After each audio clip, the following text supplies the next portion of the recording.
you know the names of the U.S. residents who then became the presidents and got a view from the White House loo of Pennsylvania Avenue. George Washington was the first you see. He once chopped down a cherry tree. So this is how you pronounce Apollo correctly. President number 2 would be John Adams, and then number 3. Tom Jefferson stayed up to write a declaration late at night. So this is how you pronounce Apollo correctly. So he and his wife had a great big fight, and she made him sleep on the couch all night. So this is how you pronounce Apollo correctly. James Madison never had a son. So this is how you pronounce Apollo correctly. And he fought the War of 1812. James Monroe's colossal nose was bigger than Pinocchio's. John Quincy Adams was number 6, and it's Andrew Jackson's butt he kicks, so Jackson learns to play politics. Next time, he's the one that the country picks. So this is how you pronounce Apollo correctly. Martin Van Buren, number 8 for a one-term shot as chief of state. William Harrison, how do you praise? That guy was dead in 30 days. John Tyler, he liked country folk. And after him came President Polk. Zachary Taylor liked to smoke. His breath killed friends whenever he spoke. So this is how you pronounce Apollo correctly.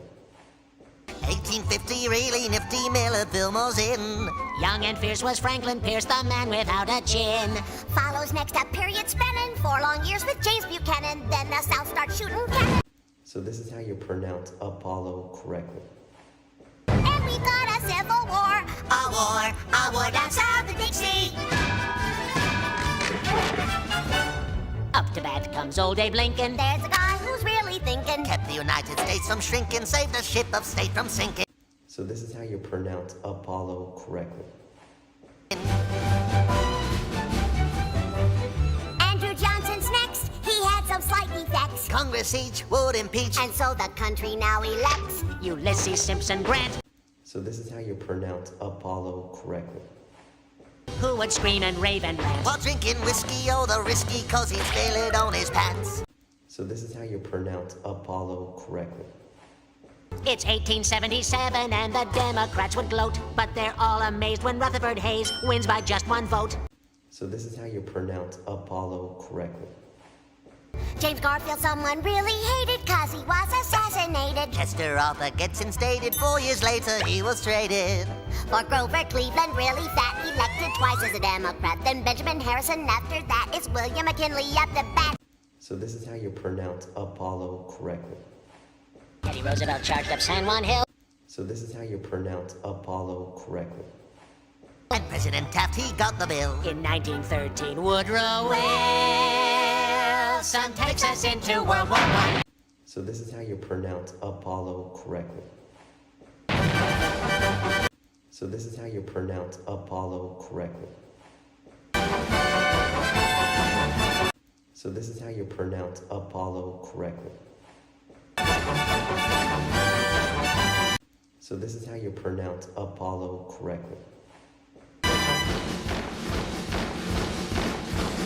Warren Harding next in line. It's Calvin Coolidge, he does fine. So this is how you pronounce Apollo correctly.